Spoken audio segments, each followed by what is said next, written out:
Hi, welcome to my Heaven Zero Retired and Inspired.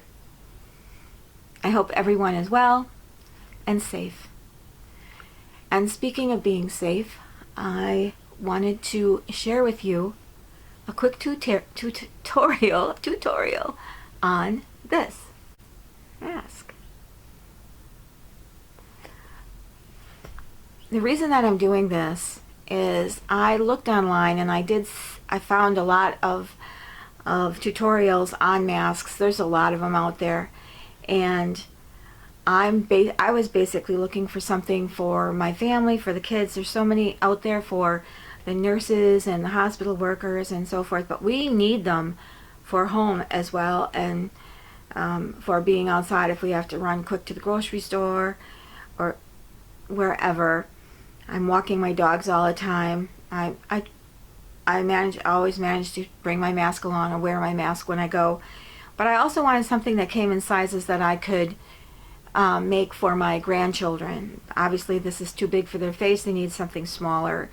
They're 6 and 7 years old, 8 years old, so they're old enough to wear a mask. So I decided that I wanted to find a pattern, and I found one, and it comes in 3 sizes. Men's, ladies, teenagers is combined, and then kids. So I'm going to share that with you now. It's just a quick tutorial. It's just really quick. The reason I did it was the fact that I wanted to, some of them are so long and a lot of people don't want to watch a really long video, so I just thought if I just put it out there with the instructions and real quickly, you should be able to follow along. Also, if you do get the if you do go to where you can get this pattern, they also do have full sets of instructions if you need them. But I felt that this was so easy, and I really like this particular one. It fits really good on the face, I think, so it's just a personal preference, but I just thought I would share that with you. So this particular one is not nurse grade that I made because it's just an overlayer. It's got a lining on the inside and then a backing that goes on the face. So it's very simple, but it'll do the trick when we're out and about. So I'm going to share that with you. So if you haven't subscribed, please do so and enjoy the video. Thanks. So here we go, face masks for the family. I ordered some fabric, and then I pulled fusible interfacing, some fleece, and some elastic from what I could find in my sewing cabinet. You'll note that the green fabric, that is a big old fleece sheet. I found a great pattern, and using the main fabric piece, I cut out my front face pieces. So I wanted additional layers, so I cut lightweight fusible interfacing out of the lining fabric. Next, I used old t-shirt fabric and fleece for the linings. Okay, first we're going to attach the fusible interfacing onto the back side of the main fabric pattern piece. So grab that interfacing and put it down on the sides onto the back side of that and press.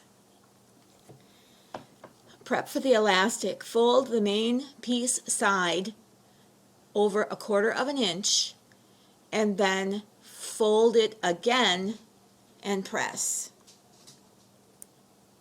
Take the main piece front sides together and stitch along the curve.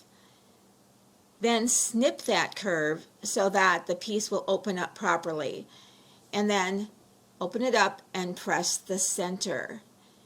Now you're ready for the lining. Same thing, repeat this. Stitch the side, clip it, and open it up and press it. Now it's time to put it together. So let's put the 2 front sides together of the lining and the front. Stitch along the top and then clip it, and then stitch along the bottom. No clipping required there. All right, now we want to turn it inside out. Basically, have the front side showing. Along the top, you can press it if you like, but along the top you're going to do 2 stitches, one right along the edge and then another 1/4 of an inch in, and you're going to repeat that process on the bottom. So just the top and the bottom at this point. Now I need 6.5 inches of 1/4 inch elastic. I do not have that, but I do have a 1/2 inch. So what I did was cut it in half. Yes, I split it right up the middle, and I just pulled on the elastic. Any little threads that came out, I could remove those, and in the end I had a perfect 1/4 inch piece. Let's finish this up. Facing the inside towards you, place one end of the elastic into the top end of the side piece that we previously ironed. Stitch down to 1 inch from the bottom and place the other end of the elastic and continue stitching. This is how it should look once you've completed that side. Now go to the other side and finish that one. Once you're done, this is how it should look when it's completed. The pattern comes in 3 sizes: men's for like my son, kid size for my grandsons, and women's size for myself. So that's my quick tutorial on how I made my family face masks. I hope that I was able to provide you with some good information. I know that it's a quick video, and that is the reason that I did it, because so many of the videos out there are so long that I figured at least with this one you could watch it a second time if you needed to get more information or repeat something. I love the pattern, and I'll share it with you down below. So you have a great day. Thanks for joining me, and subscribe if you haven't, and have a great day. Bye-bye now. Be safe out there.